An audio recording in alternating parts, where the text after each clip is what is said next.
नमस्कार दोस्तों, आज हम महाशिवरात्रि की रहस्यमयी दुनिया में जाएंगे। यह हिंदू कैलेंडर में बहुत महत्वपूर्ण रात है।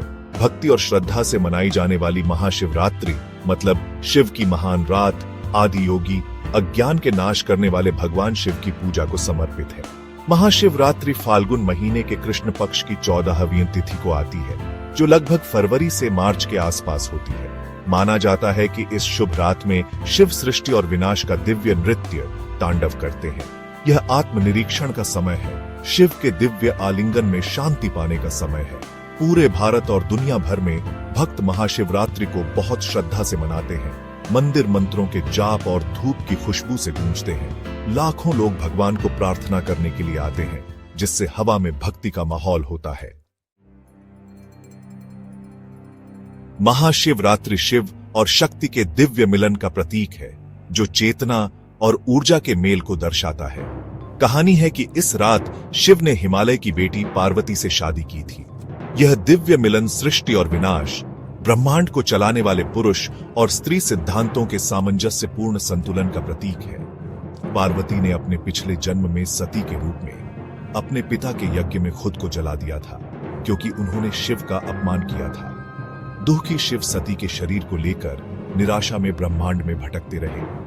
संतुलन बहाल करने के लिए पालनहार विष्णु ने अपने सुदर्शन चक्र से सती के शरीर के टुकड़े कर दिए। ये टुकड़े पृथ्वी पर अलग अलग जगहों पर गिरे, जो शक्ति पीठ बन गए, स्त्री शक्ति के पवित्र स्थान।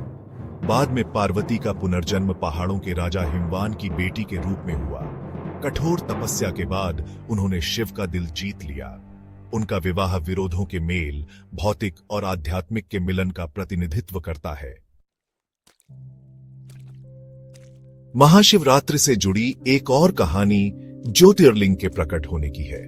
प्राचीन शास्त्रों के अनुसार ब्रह्मा, जो निर्माता हैं, और विष्णु, जो पालनहार हैं, के बीच अपने वर्चस्व को लेकर भयंकर बहस हुई। शिव ने उनका विवाद देखा और प्रकाश के एक धधकते स्तंभ ज्योतिर्लिंग के रूप में प्रकट हुए, जिसका न कोई आरंभ था और न कोई अंत। ब्रह्मा और विष्णु शिव के अनंत रूप से विनम्र हो गए। उन्होंने अपने तर्क की निरर्थकता को महसूस किया और शिव के वर्चस्व को स्वीकार किया। ज्योतिर्लिंग शिव के अनंत स्वरूप, उनकी सर्वव्यापकता और परम सत्य के रूप में उनकी भूमिका का प्रतिनिधित्व करता है। भारत भर में 12 ज्योतिर्लिंग मंदिर फैले हुए हैं, जिनमें से प्रत्येक शिव के एक अलग पहलू का प्रतिनिधित्व करता है। महाशिवरात्रि पर इन पवित्र स्थलों पर पूजा करने से अपार आशीर्वाद और जन्म मरण के चक्र से मुक्ति मिलती है, ऐसा माना जाता है। भक्त महाशिवरात्रि को पूरी पवित्रता और भक्ति के साथ मनाते हैं। कई लोग कठोर उपवास रखते हैं, खाने पीने से परहेज करते हैं। वे रात प्रार्थना और ध्यान में बिताते हैं। शिव के पवित्र मंत्र एम नमः शिवाय का जाप करते हैं। इस मंत्र के जाप से मन शुद्ध होता है और व्यक्ति दिव्य चेतना से जुड़ता है, ऐसा माना जाता है। शिवलिंग, जो शिव का प्रतीकात्मक प्रतिनिधित्व है, उसकी बड़ी श्रद्धा से पूजा की जाती है।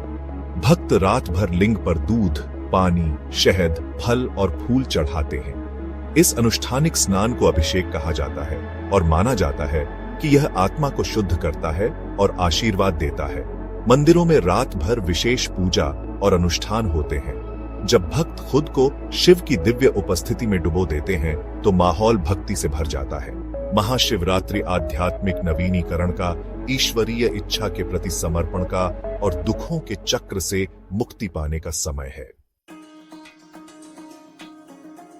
भगवान शिव का जीवन और उनकी शिक्षाएं अध्यात्म के मार्ग पर चलने वालों के लिए गहन सबक देती हैं। शिव वैराग्य, सादगी और त्याग का प्रतीक है।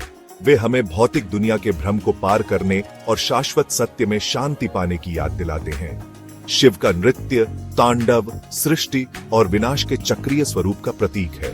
यह हमें याद दिलाता है कि परिवर्तन अपरिहार्य है और हमें जीवन की अनित्यता को स्वीकार करना चाहिए। उनका तीसरा नेत्र ज्ञान और भ्रम के पर्दे के पार देखने की क्षमता का प्रतिनिधित्व करता है।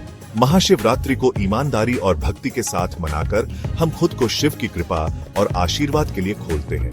हम जीवन की अनित्यता को स्वीकार करना, भौतिक संपत्ति से खुद को अलग करना और शाश्वत सत्य में शांति पाना सीखते हैं।